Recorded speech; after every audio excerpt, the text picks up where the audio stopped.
is we'll record it, and then if we haven't covered the kinds of things that need to be covered, then we'll look at those. All right. So, what evidence we have so far of planning? Because we have the Google Doc, which is on my laptop. I think I have it. It's all good. Oh wait, we have sent in the application and it says it's going to be ready by Monday. So we're painting next week. Painting next week. Yes. Yeah. All right. And so obviously your designs must have been finalised and they've approved those Megan, designs. do you have the colours? But we're changing the words. Changing the To be really witchy. okay, that's smart. So tell me about why you've chosen to do it that way. It's easier. Paint it. We haven't exactly that read it out, so. The thing is, the rest of us slightly. Yeah. So we wanted to do something simple, but like it could look good. Less complementary colours. Yeah. And to get it onto the wall, we were going to go a day early, like before we started painting, to get the measurements of to work out what we were painting, and then we're going to get like a big bit of butcher's paper and draw like the design on the scale of butcher's paper. And then if then we can break it down to pieces and then stick it up on the wall and copy it off, and making it easy to get up onto the wall. Okay, so did you get that advice from, who did you speak to about the logistics of scaling from a drawing up onto a wall area? I tried to contact what was his name? David Humphreys? Yeah. Monk. But he didn't get back to me. And so I spoke with another art student, Monty, who has a lot of experience with painting murals, as well as my cousin is a bit of an artist, and she painted a mural for, I can't remember what it was for, but she painted a mural somewhere, and she told me that's what they did. They got this big piece of butcher's paper and they drew out their design and then cut it up into pieces so they could just hold up a small piece of paper and go, okay, this is what we're doing for this section. So that means you're going to scale up the wall to begin with, so that you've got the sections. Yeah. Now, what about safety issues? How big is the wall? It's 2 meters. High, long, and how high is it? I think just over 1. It's the Bondi Sea wall, and she's given us half a mural because it's either 8 or 4, and I told her that's probably a bit too big to paint in a few days. So she said she can give us half on just 2. Can you share that with me? Yeah. Is that your Google Doc for your Yes. planning? Yeah. And you've got your image of your final design in there? It's probably somewhere. I We uploaded it to that. Okay, so if you could upload your final design to it and then share that with me, that would be good. Alright, so in terms of safety then, there's no need to get on ladders as I'm understanding it. Okay, that's good, because that's one of the things I was concerned about. We have done a safety assessment in that document, I think, as well. Okay. And we've talked about choosing appropriate paints so that not toxic. they're non-toxic. So what have you found out about paints? It's not just about toxicity, it's about location and suitability for the Should we use was it acrylic?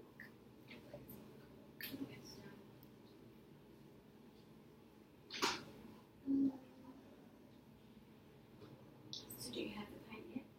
We were going to buy that tomorrow. So we haven't really No acrylic. seen the colours yet, so we're going to go and find maybe 3. So you're going to the hardware store and choosing the colours from the colour. Yeah. Kind of bunnies. Okay. To the wall. Getting wall paint, no acrylics or oils. We need to get industrial outside paint into blocks. Yes, you do. Yeah. And we're gonna get primary colours because that's easiest. Okay, so I would speak to them with their primary colours. Orange isn't I would primary. do that if you would. So we can. We give it the charger. Oh, true. I Actually, don't let's get that. because so the I was holidays, reading yes, on but write it on the list Yeah, and so take they one. can take a charger. Yeah, so we'll just get blue. So, no. No, I was How just much reading. simpler than that? Your design has how many colours in it? I was reading 4. Yes. You just get Bunnings to make the colour you want. Yeah, you can just go there Go and to mix your the colour paint. chart. Yeah, you go to the colour chart. So we get the design. Straight here. Yeah, but what you choose do, colours. so when you go into Bunnings, when you go along that wall that has all the colours that are available to you, first of all you need to go to the section that has the paint that's outdoor acrylic paint. So when you go to that section, there'll be all kinds of colours that you can choose from that. And you choose the colours that most closely match that, and then you ask them to mix those colours for you, and then you don't have to do any colour mixing on site at all. It's all done for you. And they get this big machine thing that they mix. Yeah. So you will still need to have, so what have you worked out in terms of your equipment? What are you going to need to take with you? Thick brushes. Yes. My parents painted our house when we got it renovated, so they have like a massive supply of painting equipment, like the rolly things and heaps of brushes, which we'll think That's what I was going to ask you. So what I would recommend that you do is that you paint around your shapes with brushes first, and then you block in with rollers. Okay. And so what you'll need to ask them at Bunnings is what kind of roller is suitable for painting brickwork, because different rollers have different naps on them, so that means how thick the fabric is on it, and different naps are designed for different contexts. So for brick walls, you want rollers, won't need many of them, but you'll need rollers that have a particular nap on it. Bunnings, that's their expertise, they'll tell you. Yeah. So you go to the colour section, you look for the colours that you think are the colours that you want. You ask their advice about whether that's the grade of acrylic that you need for exterior, not interior. Yeah. And then ask them for advice on rollers. And then by all means, the brushes that you have, use the brushes that you already have. Yeah. So by cutting in, once you've got your design up, you paint very carefully the outline of where the colour's going to be. And then if everything underneath that is blue, then you roll it out. Yeah. Okay. That makes it really easy. So the design that you've got is a really smart one. You've got a short amount of time. You're going to have probably issues such as wind at certain times of day. Has anyone been to Bondi to work out when are the best times of day to paint? No. Because you might find that it's really still in the morning, but the afternoon might be disastrous. Yeah. It's And windy also, on the form it says that as soon as it starts getting windy, we have to start painting. So we need to take that into consideration. So I would be casing it out beforehand and working out which time of the day is. You'll know that when you go to the beach gets really unpleasant certain times of the day, but I don't know what it's like on Bondi, so you need to work out when it's the stillest. Yeah. Especially if they've made a rule that you can't paint when it's that strange. It's so the paint doesn't get blown into the car park. That's what it says. Right, okay. Fair enough. Alright, and you've got drop sheets. Yeah. So that you don't get paint all in the sand. Yeah. And you'll need drop sheets too, so when you put your brushes down, you're not putting in the sand, and you're getting sand in your paint. Yeah. You also need some sticks, so just like pieces of dowel or old rulers or something like that, because even though, as you said, they'll mix the paint up for you at Bunnings, it's going to settle, so you'll have to mix it, because otherwise you're going to find as you get towards the bottom of the pot, the colours will differ. Yeah. So the top will be slightly different to the bottom. The other thing I suggest that you need, I have a look at it again for your lettering. Yeah, you've got straight edges on your lettering. So what do you know about Alexia? What do you know about painting straight edges? What do you need? A ruler. No, much easier than that. A ruler would be handy for drawing up. Tape. Yeah, tape. Yeah. So you need masking tape. In fact, you can get blue painter's tape, which will allow you to stick it down, so you're actually creating a guideline, and then you allows you with a brush to paint up to it. So you can get rule your edges to begin with, but then lay your tape down up to those edges, as long as your paint underneath is dry, and then you can paint your lettering very easily over the top of it. Now, because you've got blue. Yeah, we're doing the blue background first, Yes. and then doing the dark colours over the top. So the sequence you've planned that in is your blue and then your black and then your orange. Be aware that when you put your orange over your black, it's probably going to need a couple of coats of orange to make it show through. Or alternatively, you might need just a little bit of white to allow you to just paint the letter and then paint the orange. If you come to paint the orange over the top of other colours and it's making it not look bright, you might have to paint the lettering in white first and then orange when it's dry. Yeah. So how many days are you painting for? We were hoping for 3, Yeah. Okay. and But the permit lasts for months, so any time. So what I would do, have you worked out your painting schedule yet over those 3 days? What I would do that. So your design allows you to be really systematic, and I would be systematic. So the first thing you would be doing is not drawing up the whole thing at all. The first thing you'd be doing is drawing that blue line in, where that goes, and then you'd be painting this top light blue bit and the bottom dark blue bit. That's day 1. Or actually you've got 3 tones in there, so just the blue tones and leave it, let it dry. Come back the next day and then draw in all your blacks and paint them. That's day 2, go away, let it dry. Day 3, come in and do your light. Okay? Because otherwise you're going to find your paint's not totally dry, so it's mixing with what's going over the top. So I think a 3-day workflow sounds like you can get it done in that time, but you really need to show your planning for organising how you do that. Taping up the lettering is going to take a while, so one roll of tape isn't going to do it if that's going to frustrate you. So things like that, you need to think around those things so that when you're in there, you're using that time really efficiently. That's all I can think of. Does that help? Yes. Yeah. So I need to see, in order to sign off, I need to see what your documentation is, and I haven't seen that yet. So you share that with me. Now there needed to be a research component there about how this responded to the site. So can you talk to me about how your design responds to what you research, what you found out in your research? So I have researched on the different species that are common in that area, and so we based the design of that. So actually, there was like so much different stuff. So we used like obviously the most recognizable things, and I mean obviously it was very specific to species in the research I did, but so we wanted to recognize. Is that a goldfish? Yes, that was my fault. I couldn't find a fish, so Goldfish. I just did it just for the to send to her to get approved. Show like what things. I just thought that would just be fish. But I couldn't find any fish on the internet that were just black that I could like put onto the designs. So I just did a goldfish. But you don't need them to be black. Or who knows how to use Photoshop? You can just change the thingy. Just trace it to fill it. So find the actual, that's really important. You've done the research, and part of the point of the project, isn't it, that it relates to the people of Waverley Council, and that they identify specific species that they can help protect by changing their habits. Isn't that the purpose? Yeah. So therefore you can't have goldfish. Even for a mock-up you shouldn't have a goldfish. And I don't know much about fish, but I can tell that's a goldfish. I couldn't even tell I was a goldfish. Pardon? I couldn't tell I was a goldfish. You could tell? I couldn't. Oh, of course you can. No. Like I thought goldfish. Ocean fish don't look like that. Sorry. So you're tell me more about your species. Okay, well there's a whole list of them and I don't know what there's complex names. But basically it's broken into like there was like, things that are just like the bacteria basically and like different stuff. And I was like, well, that's probably going to be very helpful design. But then it was like the bigger things like the jellyfish and like the small sharks, that kind of thing. Yeah. And then like beautiful pieces of like the fish and everything. What about mollusks? Because I'm not seeing any of them there. They are on the list. Snail things, but they live in the water. Yeah. They were on the list. Okay.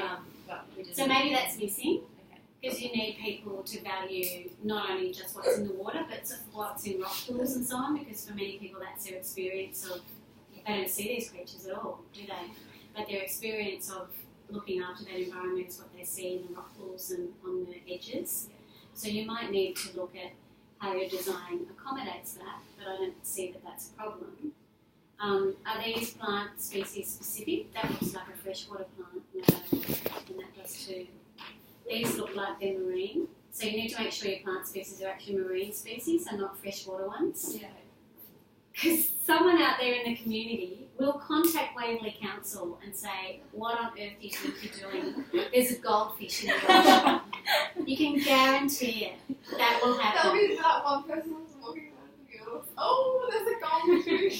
Or they'll say, like that, the water hyacinths are apparently a freshwater weed that is just absolutely devastates the water systems because people dump their goldfish tanks into when they don't want to look after them any longer. So they dump the contents of their tank into the water system, and then you get all these invasive freshwater plants growing. So you can't have those in there either. You need to have plants that are endemic to that area and that live on the continental shelf around that part of the coast of Sydney. To be honest, though, I would be very proud if we managed to draw something so specific and correct that they were able to point out that it was wrong. But you see, I can see that in what you've drawn already. But is that going to Like turn that's out? a freshwater plant. Yeah. But you're just drawing the contours. So the important thing is just look at the contours. Yeah. And that's why I think in Photoshop, if you just trace the image, so select the image or magnetic lasso and then fill it with a colour, then you're not actually being distracted by all the detail of the plant. You're only looking at the contour of it. Yeah. And then you're not being psyched out about, oh, it's got all that texture, or it's got all this, or it's got all that. You actually don't need to worry about that. Yeah. I think what you've done there is a really smart design choice, especially given that you have different skill sets. That should be achievable. Should be achievable. Hopefully. Hopefully. So your job is, before you go and paint them, is to actually find images of those species and which ones look which ones are distinguishable by their silhouette, and then tracing their silhouette in Photoshop and filling it so you've got proper source material to use. Keep the placements the same. The placement's working quite well.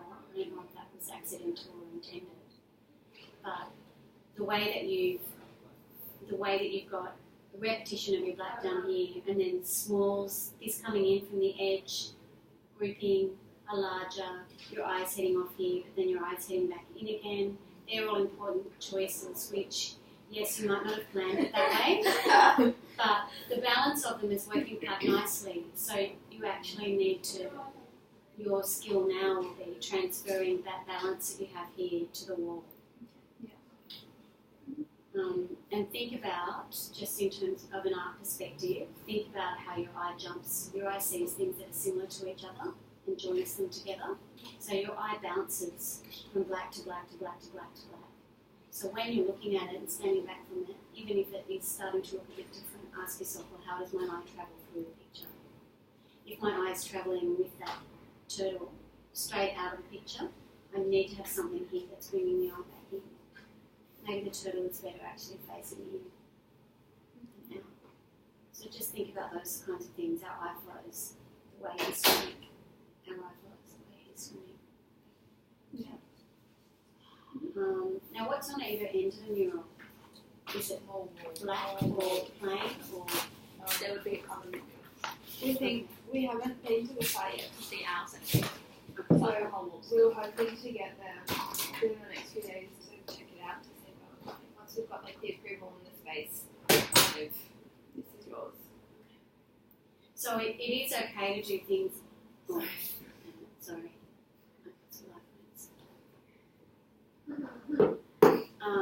It is okay to have things running off the edge because it implies that there's other things there, that it continues, so that the reef is ongoing. Yeah. So you could even have a little guy sort of swimming in from this end here, so your eye comes back after the turtle leads it out. Yeah. Maybe. Okay. So no one was taking notes, but I'm assuming that's because you're going to use that to help you Yeah. things to remember. Okay. So what are the key things to think about before you Tape and the tape? tools and the order that we're going to do The sequence that you're going to do things in, so you're the planning time, your days. time. Checking the weather conditions so you know whether it's good to be in there in the morning or in the afternoon. Yeah. You also need to watch out for your own safety while you're down there, so you need to make sure that you're hydrated, that you wear hats, that you're not in the sun for the hottest part of the day, that you wear sunscreen, all that kind of stuff. Yeah. And look out for each other. There'll be someone who doesn't do that, so someone's got to, who's going to be the one who doesn't do that? Looking straight ahead. So be careful about that too, okay? Yeah. And be really, really vigilant about not leaving things around. Yeah. And, plan your lunch breaks so that you don't leave all of your equipment, so a couple of you go off and have lunch and bring it back for everyone else or whatever, so you're not leaving stuff around. so it becomes a hazard. Yeah. Because council will be very concerned about that. We also need to find cones to They put up asked around us. the area. They've told us that we need to like Take it off. take off the area so people don't put Okay. it within like a radius. Well, you don't need cones to do that. If you had, you can get tape. You can get masking off tape, like danger tape, at Bunnings. They have rolls of it. And then all you need is just some sticks that you can put in around your site just to mark it off and then tie the tape around it. Yeah. You might have to take sticks there for the purpose of doing that, but Yeah. cones are expensive. Where Yeah. did you get them from? Yeah. You can make Yeah, we can just that's fine. I have plenty of sticks. If all else fails, just get some dowel. Get some lengths of dowel. It's a cheap dowel, or old broomsticks or whatever. Just Yeah. whack them into the sand and tie your tape around. But Bunnings do have tape. Yeah. sounds good. Alrighty. Yeah. Have we covered everything? Do you think? I think so. All right. And you're taking photos of the process. Yeah.